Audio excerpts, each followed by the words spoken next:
parler beaucoup, manger l'argent, voyager beaucoup seulement, mais travailler beaucoup, créer des choses, emploi des jeunes, non, non, non. Les dirigeants africains, les dirigeants sont comme ça. Les grandes gueules. Du professeur Alpha Condé qui a été investi ce mardi pour un troisième mandat de 6 ans à la tête de la République de Guinée. Le président a saisi l'occasion pour faire de nouvelles promesses. Aucun Guinéen ne sera oublié, aucune partie du pays ne sera exclue, a-t-il dit dans son discours d'investiture. Le chef de l'État a d'ailleurs invité ses adversaires à oublier le passé qui divise au profit d'un avenir d'unité et d'espérance. Comment ce discours est-il accueilli dans l'opinion? Si tout va bien entendu, dans cette émission, nous allons essayer de joindre M. Mamadou Riba, président de l'UDRG, Baouri, donc, qui va intervenir avec nous dans cette émission parce que, bien entendu, il était invité, mais il n'a pas répondu à l'appel. On en saura davantage donc au cours de cette émission. Également, Mamadou Silla, président de l'UDG, que nous allons essayer d'appeler au cours des grandes gueules. Terminer l'année 2020 en beauté, c'est l'objectif que s'est fixé la structure Tidiane World Music qui compte faire venir un artiste pas des moindres. Le roi de la rumba congolaise est attendu à Conakry le 31 décembre. Il se produira à l'hôtel Noum pour le bonheur des mélomanes guinéens. 400 places pour respecter les mesures édictées par l'Agence nationale de sécurité sanitaire. Où en est-on par rapport aux préparatifs de l'événement? Si tout va bien, nous allons joindre Kofi Olomide en personne. Il nous expliquera l'objectif de cette venue pour ces fêtes de fin d'année en Guinée. D'autres sujets, bien entendu, viendront s'ajouter à tout ceci encore une fois. Merci de nous rejoindre chez les grandes gueules. Vous le savez, les numéros défilent juste en bas de l'écran. Vous pourrez réagir, interagir à cette émission qui est également une émission interactive. Vos messages, nous ferons le plaisir de les relayer dans la deuxième partie de cette émission. Encore une fois, bienvenue. Daouda Mohamed, bonjour. Bonjour Madame Yero, bonjour à tous. Bonjour Antoine Kourouma. Bonjour Moussa Yeroba, bonjour à tous. Mafoudia Bangoura, bonjour. Bonjour Yero, bonjour à tous. Et Jacques Léo Leno, il faut le dire, il faut saluer son combat de ces 2 derniers jours. Il s'est battu comme un beau diable pour la réalisation de cette émission. Il est un peu souffrant aujourd'hui, l'équipe est un peu démembrée. Oui. Et donc, Daouda Mohamed, vous étiez à l'investiture au palais Mohamed V. Vous avez vécu cet événement. Qu'est-ce qui vous a surtout marqué au cours de cette journée? On va faire une description, peut-être une courte description de la journée, partant d'abord du Palais du Peuple jusqu'au Palais Mohamed V. Au Palais du Peuple, parce que l'exigence était que tout le monde rallie le Palais du Peuple. C'est à partir de là que les bus ont été mis à disposition pour transporter tous les invités, pour rallier également le Palais des Nations.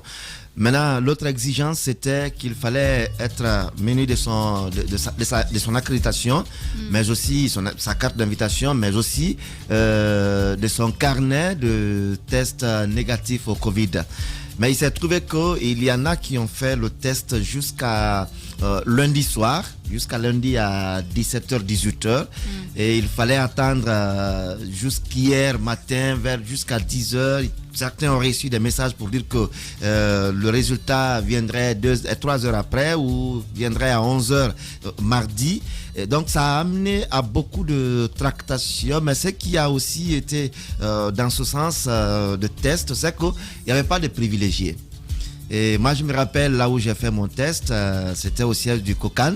Et j'étais sur le même banc que Saloum Cissé, sur le même banc que Madame le maire de Kaloum. Alors tout le monde était là et tout le monde attendait pour passer devant les médecins pour le test. Maintenant, il y a eu des résultats qui sont venus. D'autres ne sont pas venus et ça a embrouillé certains au niveau du Palais du Peuple, mais par fini, il a été... Il y en a qui n'ont pas eu leur test, les résultats, ils n'ont pas eu les résultats. Mais après, il y a eu de nouveaux tests hier, les tests qu'on appelle les TDR, tests de dépistage rapide, qui, je crois, les résultats ne prennent même pas 1 heure de temps. Et Dr Sakoba a remis en branle une autre équipe pour prendre cela en charge. Et il a aussi instruit, parce qu'il y avait d'autres qui détenaient des carnets de tests, mais qui n'étaient pas des vrais carnets. Et il a exigé que tous les carnets verts portent sa signature.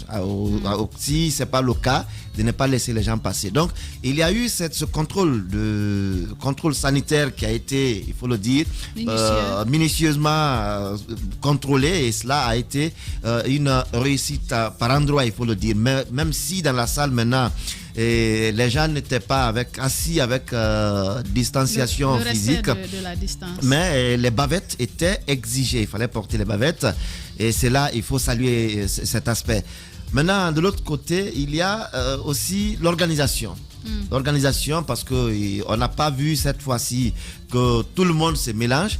Il y a eu des chefs de délégation qui ont eu leur entrée qui était aussi contrôlée, parce que les chefs d'État étant présents dans les délégations, avec l'ambassadeur Mamadi Sinkou Kaba, qui aussi a pris toutes les dispositions pour faire la différence entre les chefs d'État et les chefs de délégation, parce que tous étaient là. Maintenant, à l'intérieur, comme d'habitude, la presse aussi a eu son endroit où s'asseoir pour recevoir le son et les images, parce qu'il y avait un écran géant qui était placé pour toute la presse, même s'il y avait par endroit des privilégiés qui avaient la possibilité de circuler dans la grande salle que d'autres. Mais qui étaient ces privilégiés? La RPG? Les grandes gueules. C'est pas moi qui... Entre autres. Voilà, il y en avait des privilégiés quand même qui avaient accès, parce que par moment, il y a eu le cadreur de Espace à qui on a dit que son nom ne figurait pas sur la liste. Donc, de ceux qui devaient se déplacer? De ceux qui devaient se déplacer. Non, qui devaient accéder même à la salle. Wow. Parce que j'étais avec Dean, avec Mamadou Boy. Il a fallu beaucoup de négociations, beaucoup de tractations pour que le cadreur de Espace soit admis dans la salle où les autres caméras étaient placées. Il avait déjà placé la caméra, mais il est ressorti. Et bon, il a placé la caméra avant-hier soir. Hier, maintenant, il vient pour accéder à la salle. On dit qu'il n'est pas parmi les invités. Espace n'est pas parmi les invités. Mais de tractations ou de négociation en négociation, il a été par fini admis dans la salle. Voilà pourquoi nous avons réussi à avoir toutes ces images. En tout cas, contrairement aux investitures passées, cette fois, on peut dire qu'il y a eu un pas positif sur l'organisation. Très bien. Alors Antoine Kourouma, on a quand même suivi cette actualité, cette sortie surtout du président, le discours, beaucoup de sujets liés à l'actualité, beaucoup de promesses, de nouvelles promesses. J'en parlais d'ailleurs à l'entame de cette émission, de nouvelles promesses pour amener les Guinéens comme l'espérait MAF. Hier, beaucoup d'espoir. Est-ce que ce discours, vous pensez, pouvait susciter de nouveaux espoirs pour les Guinéens? Bon, encore une fois, ça ne reste qu'un discours. Tant que ce n'est pas appliqué, pour moi, c'est dans la phase des théories. Avant d'entrer dans le discours proprement dit, j'aimerais revenir sur quelques aspects que j'ai observés dans la salle hier, parce qu'on suivait tout cela en direct. J'ai pu voir une organisation, certes bien, mais il y a eu quelques imperfections, quelques couacs qui ont quelque part un peu entaché le bon déroulement des choses. J'ai vu de l'improvisation par moment. J'ai vu par exemple celui qui était chargé, le doyen Mara qui assurait la modération.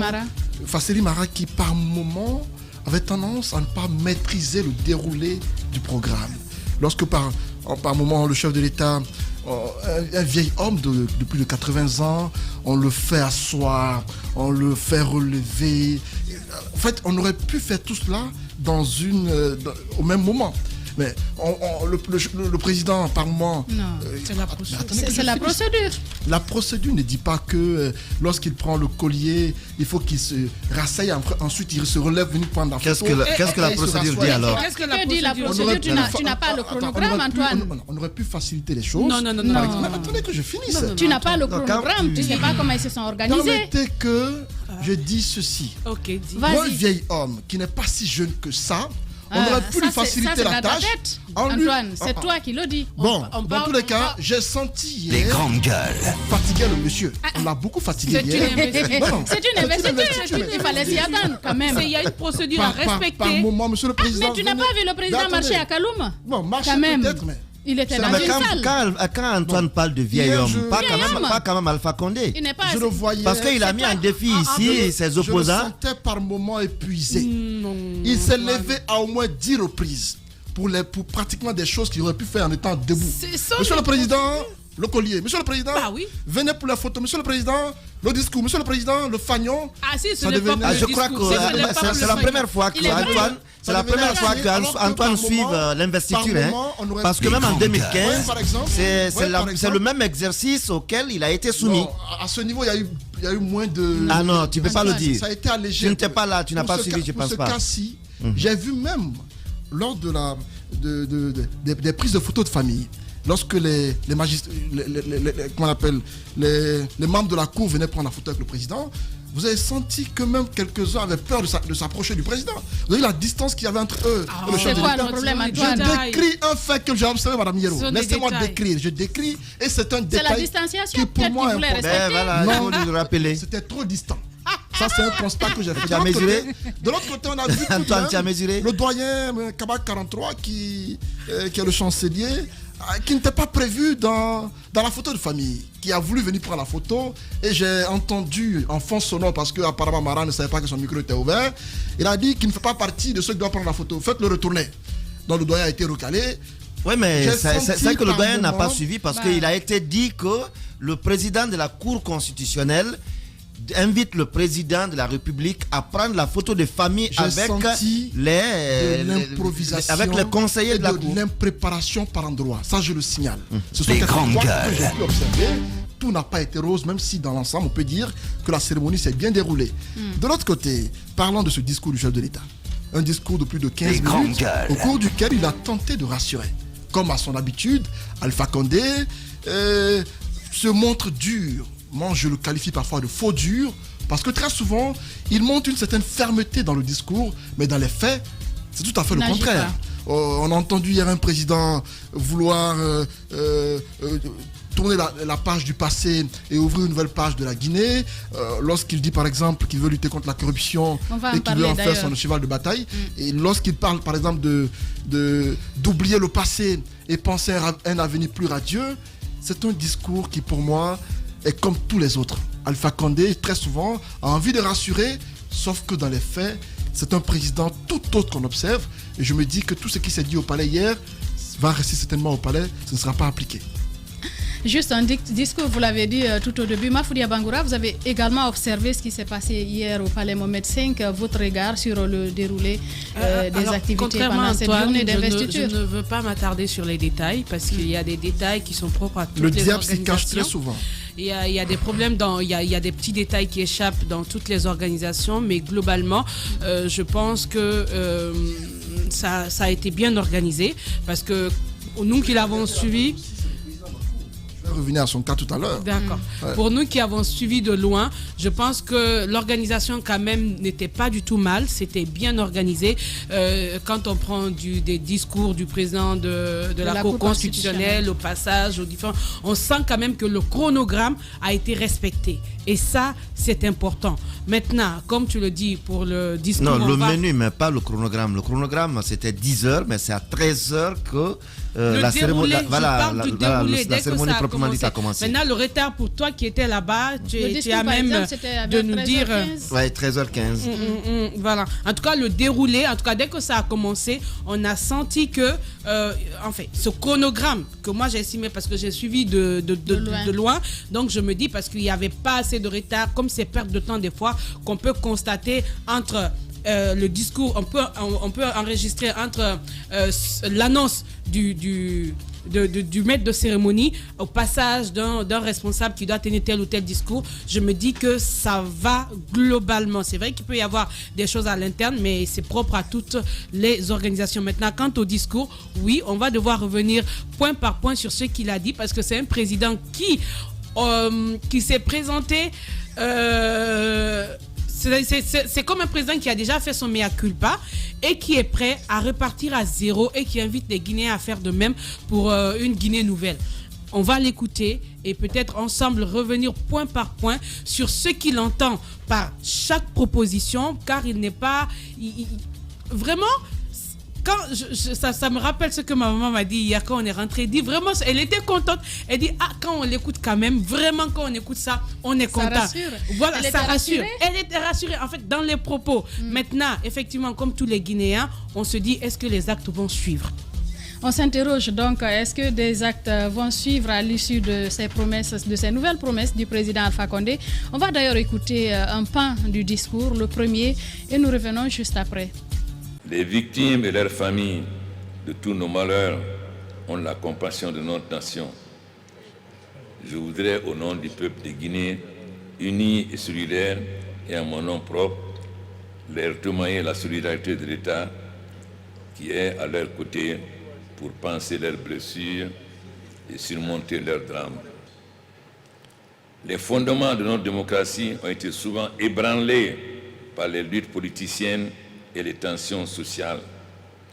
Mais grâce à notre vigilance, à tous et au centre de la responsabilité de chacun, la sécurité de l'État, des biens et des personnes continue d'être assurée pour le bien de tous. Je réitère devant la nation mon engagement de continuer à œuvrer pour tous en cette phase de notre histoire et pour notre avenir.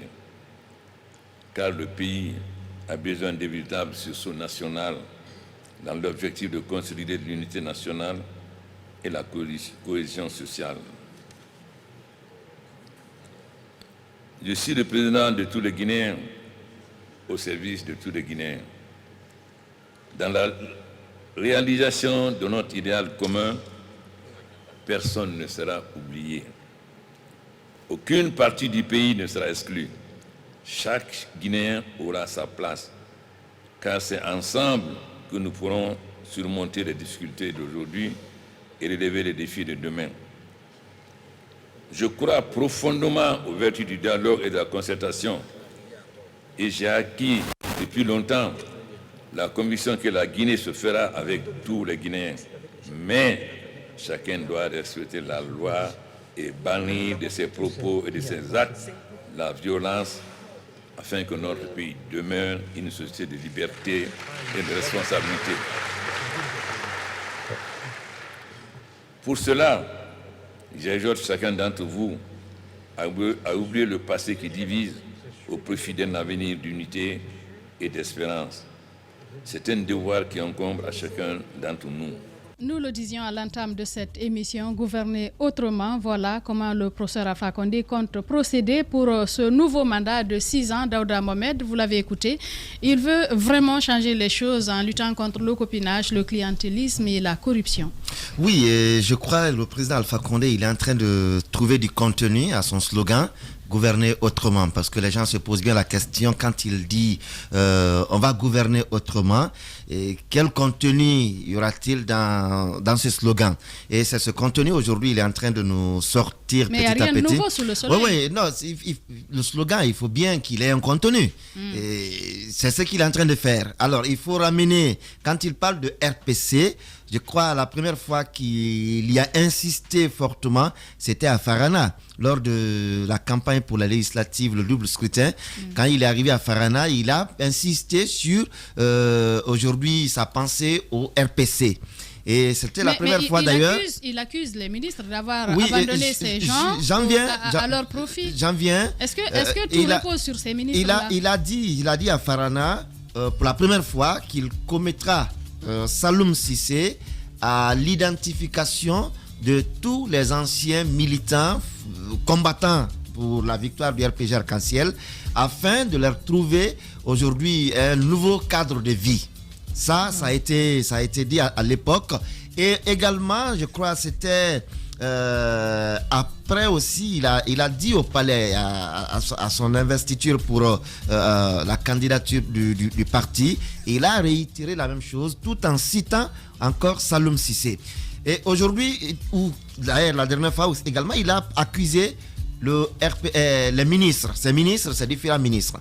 Et tous dans leur ensemble, c'est vrai, quand on regarde en profondeur, Alpha Condé étant président aujourd'hui, il n'a pas la possibilité de se rappeler tout le monde. Il n'a pas la possibilité de savoir où sont chacun de ces, où est chacun de ces. C'est impossible. C'est impossible qu'il le fasse. Les chefs de file. Mais les gens comme Dr Mohamed Diané, les gens comme Saloum Cissé, les gens comme Komara, les gens comme Banta Masso, les gens comme, ils sont nombreux, les Ibou, Ibrahima Kourouma et autres, ils sont nombreux. qui ont vécu avec Alpha Condé, qui ont fait le tour de la Guinée avec Alpha Condé, qui connaissent bien les anciens combattants, on va les appeler ainsi. Moi, j'ai connu un monsieur Sako Condé qui aujourd'hui qui ne tient plus sur ses reins parce que il a simplement écrit sur sa case RPG. Et à l'époque de Lansana Conté, il a été battu et foutu en prison. Aujourd'hui, il ne peut même plus marcher. Il était là récemment, je l'ai rencontré en ville et le président passait. Il cherchait à rencontrer le président, mais impossible parce qu'il n'est pas quand même il n'est pas en costume qu'on lui permette de voir le président. Bantama qui l'a vu et qui le connaît bien, lui a juste promis que je vais te rappeler pour que tu rencontres le président. Il a poireauté à pendant plusieurs mois et puisqu'il ne tenait plus, les moyens n'étant pas là, il a été obligé de retourner au village. Donc, les ministres, quand ils les accusent parfois, il a bien raison. Quand il nomme certains, c'est par reconnaissance, c'est par récompense qu'il le fait. Et à leur tour, de aussi rapprocher ceux avec lesquels ils se sont battus, même pas eux directement, parce que beaucoup ne vivent plus, et ils ont des enfants. Et s'ils n'ont pas d'enfants, ils ont quand même des époux, ils ont quand même une famille. Mais on ne peut pas récompenser toutes non, les on ne personnes peut pas. qui Je n'ai se pas sont dit. battues pour nous. Je n'ai pas dit. Juste au fin fond du pays. Je n'ai pas dit. Ce qu'on peut faire, c'est de travailler bien pour que Je tout n'ai le pas peuple dit puisse qu'il faut- bénéficier du travail que vous avez fait en amont. Je n'ai pas dit qu'il Y faut compris vos récompenser. militants à la base. Je n'ai pas dit qu'il faut récompenser individuellement tout le monde. C'est l'impression qu'on a à travers ce qui a été dit. Oui, c'est l'impression qu'on a, mais quand il accuse ses ministres, c'est là-bas, c'est à ce niveau, moi je suis en train de parler, pas son travail global, mais dans ce cadre-là, c'est quand il accuse ses ministres qu'il a nommés, et ça aussi c'est une mission qu'il leur est confiée. Et cette mission, il faut aussi penser, parce que quand il dit, les ministres n'ont pas, j'ai nommé les ministres, ils n'ont pas regardé ceux qui se sont battus, ils n'ont pas regardé derrière, s'ils travaillaient, je rappelais le cas d'un cadre la dernière fois, j'ai dit, ils se sont donné les mains pour aller dans leur village, construire des écoles, des fourrages et même les centres de santé. Ils l'ont fait dans leur village. Et d'autres ne le font pas. Il y en a qui ne le font pas. Mais s'il y en a qui se démarquent, qui le font, il faut aussi comprendre qu'ils le font dans le sens de satisfaire certains besoins primaires de la population. Et je citais la dernière fois le nom de Souleymane Traoré, le DG du Fer par exemple, qui allait avec d'autres cadres du village, ils ont construit des écoles, ils ont construit des fourrages, ils ont construit des centres de santé et ils sont aux côtés de ces. Ce sont des éléments. Ce sont des. Ce que je veux dire, ce que vous Ce citez sont des éléments des gens le font qui ne sont pas des cadres de la République. Ce qu'un président doit faire quand vous êtes élu, je suis bien d'accord. C'est de faire un travail qui peut profiter à tout le peuple, y compris vos militants. Peut-être qu'on ne se comprend pas. Peut-être qu'on ne se comprend pas parce que la question était. Non, votre question était sur ces accusations portées sur ces ministres. Oui. Et ça, c'est une réalité. Ce qui n'est pas fondé. Non, ce qui n'est pas fondé parce qu'il ne revient pas à un ministre de changer la vie d'un militant. Moi, je n'ai pas dit. Mais c'est une question. Je n'ai répondu qu'à la question. La vie du militant doit changer à travers le travail qui est fait en amont, qui doit profiter à tout le peuple. Je n'ai répondu qu'à votre question. Bien, on avance. Il a parlé également de lutte contre la corruption, de copinage, de clientélisme, Antoine Kourouma. J'aimerais revenir un peu sur ce pan qui concerne les militants des premières heures. C'est normal qu'un militant qui s'est battu pour un parti politique voit sa vie changer parce qu'il s'est battu quelque part pour ça.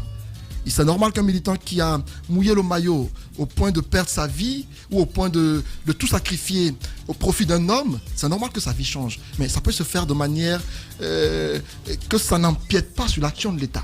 Le parti politique, le RPG existe, on peut créer une commission au sein du RPG qui peut s'en occuper. On ne peut pas confier à un ministre la responsabilité de changer la vie d'un militant. Supposons qu'un ministre ne soit pas du RPG et qu'il ne connaisse pas les militants de ce parti politique, est-ce qu'il revient à lui de construire une case ou un R+2 pour un militant des premières heures? Je ne crois pas du tout. Parce que ça serait changer l'orientation des ministres. Chaque ministre, quand il vient, quand il y a un cahier de charge, il y a des orientations qui lui sont données. Le Premier ministre lui donne des orientations par rapport à ce qu'il attend de lui. Mais je ne crois pas que dans ce cahier de charge ou encore dans cette mission qui lui est confiée, qu'il y soit inscrit s'occuper des militants du RPG à la base. Je ne crois pas du tout. Et bon, je me dis que cette façon de faire du président, c'est aussi une manière d'encourager parfois l'utilisation anormale ou incorrecte des fonds de l'État. Justement, parce que où est-ce que les ministres ont puisé ces fonds-là pour s'occuper des militants, pour prendre en partie que dire de ceux qui prennent pour aller construire pour eux-mêmes au Sénégal, en France, aux États-Unis. Ce que je veux dire, la lutte contre la corruption, c'est tout ceci. C'est tout ceci. En fait, il ne faut pas faire bénéficier une partie du peuple. Il faudrait qu'à travers le travail que vous faites, que vos militants soient fiers de vous, qu'ils se disent qu'ils vous ont soutenu. Voilà, vous avez réussi à réaliser des prouesses dont bénéficie tout le peuple. C'est pas une partie, justement. Il y a des individualités, il y a des individualités quand même qui ont besoin de l'attention particulière. Si ces personnes ont les compétences requises, par exemple, voilà, il y en a, ils sont nombreux qui ont des compétences. Quand je prends par exemple Solomon, ils sont nombreux qui sont là. Récemment, on a reçu le père de Médecins Sans Frontières, qui n'a pas été marqué par le témoignage de ce vieil homme, qui, dans le studio, on était tous émus d'entendre quelqu'un qui s'est battu pour le parti et à cause de son combat pour lequel son fils a pris position contre le régime, parce qu'il n'a pas été récompensé. Donc, des hommes pareils, on se dit que le parti peut s'en occuper, mais pas le gouvernement. Ce n'est pas le rôle du gouvernement de s'occuper des militants du parti. Justement, ça ne revient pas au ministre. Pas du tout. Ce n'est pas une mission à confier au ministre. De l'autre côté, ce qui me fait dire que le président fait un mauvais procès à ses ministres, c'est le fait de dire, par exemple, qu'il ne connaissait pas les cadres guinéens, que c'est son frère qui les connaissait. Ce discours, on l'a entendu à son premier mandat. On revient au troisième mandat, le discours revient. Mais qu'on me dise clairement, quand est-ce qu'Alpha Condé va connaître les cadres guinéens finalement? Parce qu'on est à la 11e année depuis qu'il a pris le pouvoir. Jusque-là, il ne connaît pas les cadres guinéens. Maintenant, on entame le troisième mandat de la 4e République, le premier mandat de la 4e République, ou encore le troisième mandat de la 3e République. Maintenant qu'on l'entame, c'est maintenant qu'Alpha Condé dit qu'il connaît mieux les cadres guinéens. Raison pour laquelle, désormais, il demande à ce que chaque ministre déclare ses biens. Donc, pour les 10 ans passés, on éponge tout ce qui s'est passé. Tous les ministres qui ont détourné des biens, qui ont construit des villas, qui ont construit des choses impensables, tous ceux qui ont détourné l'argent de l'État, on leur pardonne. Désormais, les nouveaux entrants, les ministres qui sont restés, vont déclarer leurs biens. Ceux de leurs femmes et ceux de leurs enfants. Donc, le bébé, même s'il a 2 ans, il faut qu'on lui déclare ses biens. Parce que demain. Mais le bébé de 2 ans n'a pas de biens quand même. Il a dit enfant. Il a dit leurs enfants. Le papa qui leurs enfants. On peut prévoir leurs enfants. On peut prévoir son enfant. On peut lui prévoir leurs enfants. Non, mais on peut prévoir l'avenir de l'enfant en lui octroyant un bien. Et donc, mais cela doit être justifié. Ce sont les biens des familles. Si vous préparez cet avenir de votre enfant, ce n'est pas la sueur de votre enfant, c'est vous qui avez fait pour lui. Mais là, il faut. Alors, il faut le justifier. Justement. Et donc, si Alpha Condé l'a dit ainsi, ça veut dire qu'il veut rompre avec le passé. Mais qu'est-ce qu'on fait de ceux qui ont déjà fini de s'enrichir les 10 ans écoulés et qui vont partir? Parce que nous connaissons dans ce pays des immeubles ou des gratte-ciel qui ont poussé à travers des ministres qui, au départ, sont venus avec rien dans la poche. Madame Yero, il y a des ministres qui ont été nommés dans ce pays. Lorsqu'ils prenaient fonction, on les a appelés pour leur biographie à Espace. Ils sont arrivés nouvellement de l'intérieur du pays. Lorsque je les ai appelés, je les ai appelés parce qu'ils ne sont pas nombreux ceux que j'ai appelés. Lorsque je l'ai appelé, il m'a laissé entendre au téléphone: Monsieur Kourouma, je viens d'arriver à Conakry, je cherche là où loger d'abord. Ce qui signifie qu'à l'époque, il n'avait pas là où loger. Il a pris maison en location pour loger à Conakry.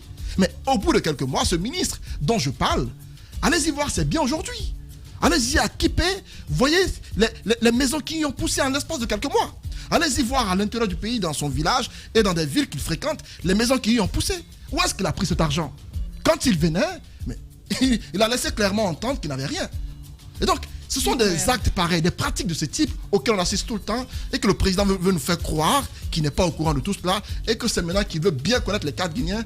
Pour moi, c'est une fuite en avant. C'est une fuite en avant. C'est un aveu d'échec pour ma part. Je me dis qu'Alpha Condé, tout le temps, veut se blanchir pour dire que toute la faute revient aux autres et non à lui.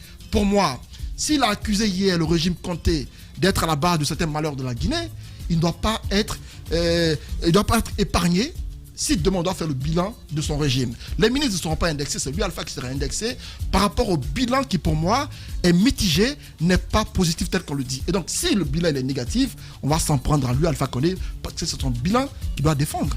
Mafoudi Abangoura, vous y croyez? Hier, vous nourrissiez tellement d'espoir dans vos propos, vous vous disiez oui, qu'il faut se donner pas de par la rapport chance à ce qu'il nous disait. Alors, aujourd'hui, c'était par rapport à l'avenir de la Guinée. Justement, ça fait partie de l'avenir de la Guinée. Ce que je veux dire, c'est qu'on ne peut pas s'en tenir seulement au discours d'Alpha Condé pour espérer. On espère la lutte contre la corruption aujourd'hui. Est-ce que vous pensez que ça va être une réalité? Antoine l'a dit, est-ce qu'il faut occulter le passé, les détournements qui se sont passés? Parce que nous savons qu'il y en a eu. Il ne faut surtout pas occulter le passé, parce que c'est en réglant un certain nombre de problèmes du passé qu'on peut faire face à l'avenir. Hier, je suivais cette émission sur Espace TV, le rétroviseur, qui est revenu sur, si on veut, le parcours politique d'Alpha Condé.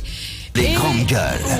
Je l'ai vu à l'Assemblée, c'était quand même un homme qui se débattait, mais comme, je sais pas, mais il était dans le débat énergique. Il était dans le débat énergique, il était en colère. Tout ce qu'il voulait, c'était que les choses se passent bien pour les Guinéens. Mais il fallait l'écouter. On le regarde, mais on est fiers de l'homme. Tout ce qu'on peut, c'est de souhaiter qu'il soit l'homme qu'il était, qu'il vendait à l'époque. Et il a eu, contrairement à beaucoup, parce que vous savez, dans la politique, il y a beaucoup qui se lancent dans la politique. Mais rares sont ceux qui deviennent présidents de partis politiques. Et encore très rares sont ceux qui parviennent au pouvoir. C'est trié. La chance ne revient pas à n'importe qui. Il a eu cette chance de venir au pouvoir après des années de lutte. Et on ne peut pas dire qu'il était tout à fait bleu. Parce qu'il connaissait, il dénonçait tout ce qui se passait. Il est venu. Il a eu un mandat. 2 mandats. Aujourd'hui, il a un 3e mandat. Quand il venait d'arriver, certains même se sont amusés à comprendre sa situation. Donc, on a considéré le premier mandat comme un mandat de récompense. Et il ne l'a pas caché. Il l'a fait. 2e mandat, on s'est retrouvé dans la même situation. Si aujourd'hui, dans son discours d'investiture, le président a encore une pensée pour ceux qui disent encore RPC, c'est que il va encore récompenser pour les 6 prochaines années qui vont suivre. Et comment il va les récompenser? C'est en choisissant certains enfants, c'est en récompensant quelques-uns qu'il va voir. Parce que quoi qu'il fasse, il avait des militants et sympathisants à travers tout le pays. Est-ce que ça veut dire que tous les mandats sont des mandats de récompense? C'est ça mon inquiétude. Et que feront les autres, les élites qui sont là, qui ont des compétences, qui sont capables de servir ce pays? Et entre guillemets, on ne va pas dire que ceux aussi qu'ils récompensent à travers leurs fils et filles ne sont pas sans compétences. C'est pas... Ce que je veux dire, c'est que si aujourd'hui on se retrouve dans une telle situation de récompense et autres, tu l'as dit tout à l'heure, j'ai bien aimé, et c'est cela la réalité. Le président, il ne peut pas voir tous ceux qui l'ont aimé et aidé à l'époque. Ce qu'il peut faire par contre, et de la façon la plus simple, c'est de travailler pour le pays. Quand le pays est bien, les Guinéens sont bien. C'est tout le monde qui a bénéficié. L'exemple que Daouda a donné pour ce monsieur qui était malade, s'il habitait quelque part où il y avait des centres de santé, des hôpitaux bien équipés et autres, mais il n'aurait pas besoin d'un président. Il aurait déjà une équipe qui l'aurait reçu, qui l'aurait traité parce qu'il est simplement guinéen. Il y aurait eu de l'argent, des organisations, des fonds pour venir en aide aux personnes qui n'en ont pas. Les actions sociales. On n'a pas besoin de voir le président pour ceci. Donc, moi, je l'ai écouté, rien que cette partie m'inquiète. Tant qu'on n'est pas dans une situation, on ne la comprend pas. Non. Tant qu'on n'est pas dans une situation, on ne la comprend pas. Daouda, on peut se permettre de juger cas par cas. Mais c'est que quand on prend les cas, il y aura des milliers de cas, des gens qui disent avoir fait quelque chose pour lui, donc à qui il doit être redevable. Mais justement, quelle que soit sa volonté, il ne peut pas, il ne le verra pas tous. Mais ce qu'il peut par contre, c'est de mettre en place un système qui fera que tout le monde puisse bénéficier. Un système qui fera en sorte que tout le monde puisse être traité dans le pays et tout. Maintenant, quand il parle de la corruption, de ce qui se passe au niveau des départements, on l'a dit, ce n'est pas nouveau. Peut-être ce qui est nouveau dans ce pan de son discours, c'est cette commission qui sera créée au niveau de la présidence pour justement trier ou bien voir de plus près les différentes entreprises qui vont soumissionner lorsqu'il y aura un appel d'offres au niveau du marché public. Même ça, c'est pas évident. Maintenant, il dit que quand on va vérifier et voir le lien avec un ministre, ses parents, on va lui retirer ce marché et en plus commission à la présidence on va le punir. Non, c'est pour vous dire. On a une agence nationale de lutte contre la corruption. Oui. Il y a tellement d'organismes qui sont mis en place pour pouvoir faire en sorte que les choses se passent bien. Tout est rattaché au président, vous le savez. Il veut tout voir. C'est pour ça peut-être que ça échoue. Il veut tout voir. C'est un autre problème. Et comme je le disais, dans ce discours, on sent que pour les prochaines années, Daouda parlait de contenu juste pour pouvoir donner du contenu à ce slogan, mais on voit que concrètement, les choses ne sont pas mises en place pour qu'on puisse aller vers une autre gouvernance, ce renouveau qu'il est en train de nous vendre. Parce que ce sont les mêmes discours et de la manière, et ce sont les mêmes méthodes, parce que si ça se retrouve à la présidence, c'est que on a vu avec, par exemple, au niveau de la pêche, lorsque les licences se retrouvaient, au début c'était une volonté. C'était une volonté. Mais maintenant, tellement il a eu une solution, mais la solution n'était pas bonne. Donc on s'est retrouvé avec d'autres problèmes. Une vraie volonté doit s'accompagner des actes qui peuvent vraiment nous conduire vers des solutions, mais à ce rythme, il y a des craintes. Il y a des craintes, il faut le dire. Cet autre passage du discours du chef de l'État, on va essayer de l'écouter. Il appelle à un sursaut national en ce qui concerne cette question de réconciliation. Nous nous engageons à lutter avec fermeté contre la corruption qui gangrène le développement de notre pays, le copinage, le clientélisme. Nous voulons désormais gouverner autrement, comme nous avons pris l'engagement devant le peuple. Gouverner autrement, cela veut dire travailler pour les couches les plus vulnérables. Gouverner autrement, ça veut dire que les ministres et les hauts fonctionnaires doivent être au service du peuple et non pas à leur service, au service de leur famille.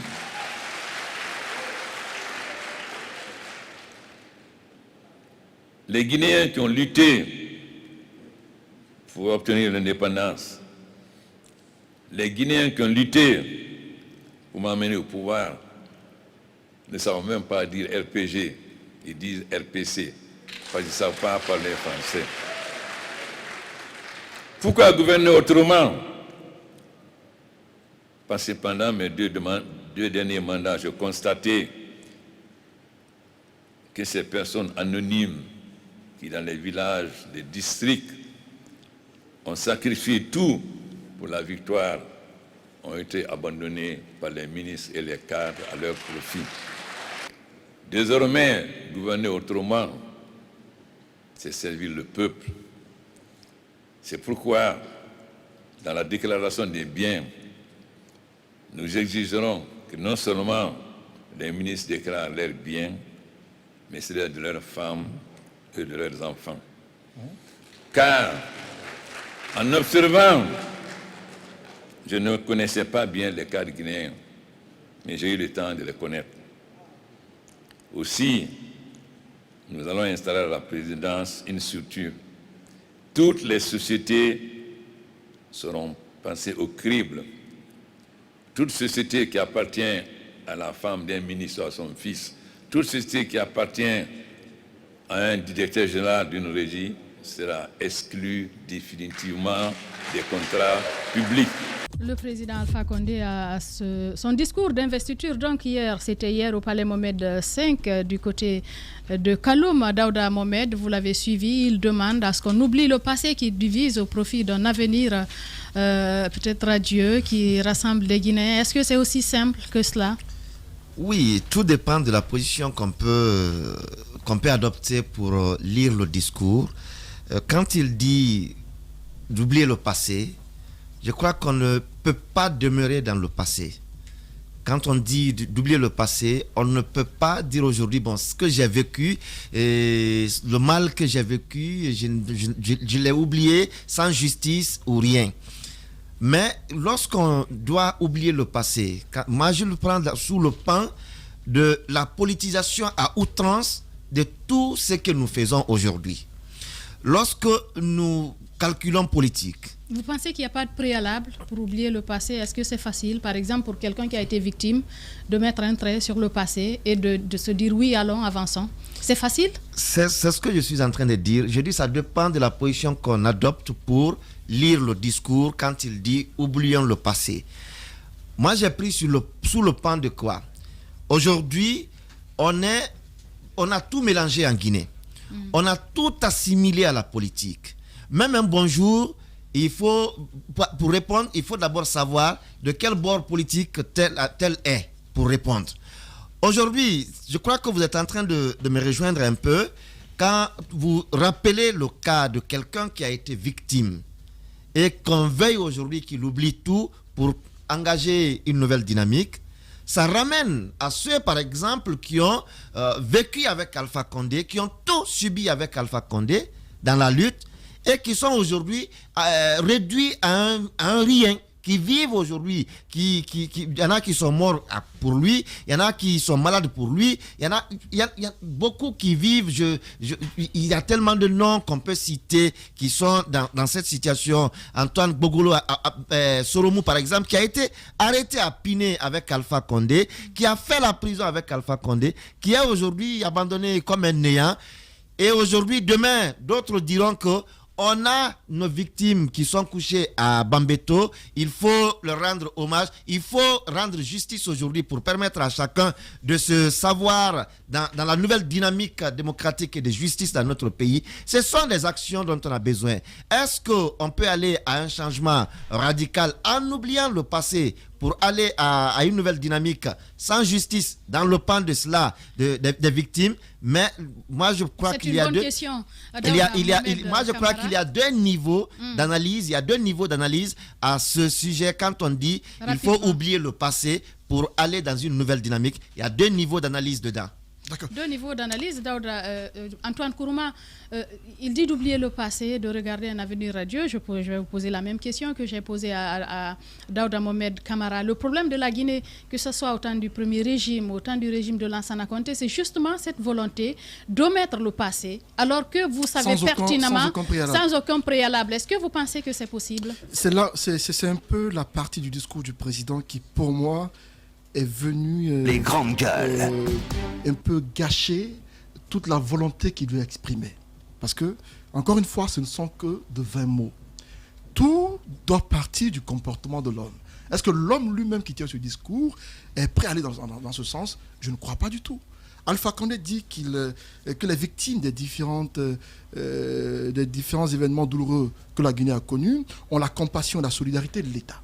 Alpha Condé dit qu'il s'engage à œuvrer pour tous. Alpha, président de tous les Guinéens. Alpha Condé qui dit que personne, durant ce premier mandat de la 4e République, ne sera oublié. Aucune portion du territoire national ne sera oubliée. C'est Alpha Condé qui dit qu'il croit aux vertus du dialogue, mais que chacun doit respecter la loi et bannir de ses propos la violence. Mais à ce niveau, je veux m'appesantir. Quand on dit de bannir la violence de ses propos, mais qu'on me dise clairement qui dans ce pays est violent dans le discours. Parce que l'exemple, il est tout près. Ce sont les campagnes électorales. Tout a commencé par qui? Par le candidat Alpha Condé, lui-même qui a donné le ton de la violence dans le discours, dans les propos. Qui dans son discours n'a pas tenu de discours constructif. On a tous critiqué le fait qu'Alpha Condé, dans son discours aux populations de Kankan, ait voulu communautariser le débat. Et à Sigiri, malgré toutes les critiques et les dénonciations faites dans la presse et par les acteurs, par les observateurs, Alpha Condé l'a réitéré à Sigiri. Comme ils disent clairement, qui doit donner l'exemple? Certes, la plupart des acteurs politiques guinéens sont violents dans le discours, mais tout doit venir d'un homme, c'est lui Alpha Condé. Mais dans les faits, le président guinéen ne montre pas de volonté véritable d'aller vers ce qu'il est en train de dire.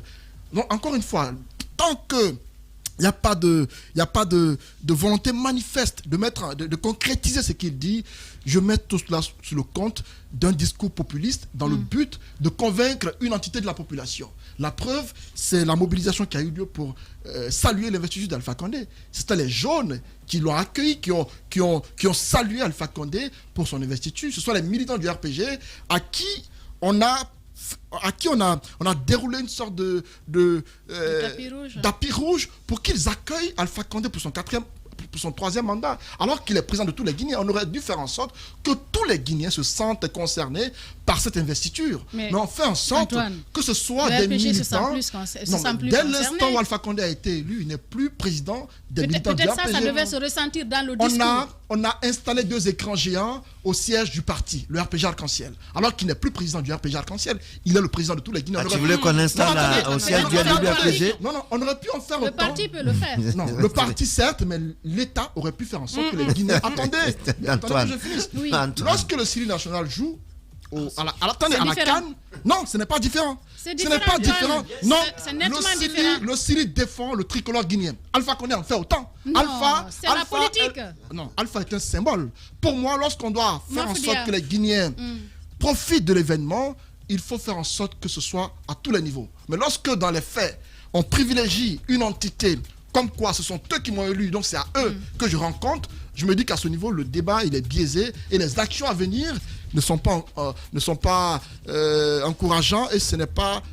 La sincérité à ce niveau-là est à questionner, au niveau d'Alpha Condé. La sincérité est à questionner, c'est Antoine Kourouma qui le dit. Nous sommes pratiquement au terme de cette première partie. Bien entendu, nous observons la pause pour nos obligations commerciales. Continuez à réagir à ce numéro. Nous allons relayer ces réactions dans la deuxième partie, après juste une pause de 10 minutes.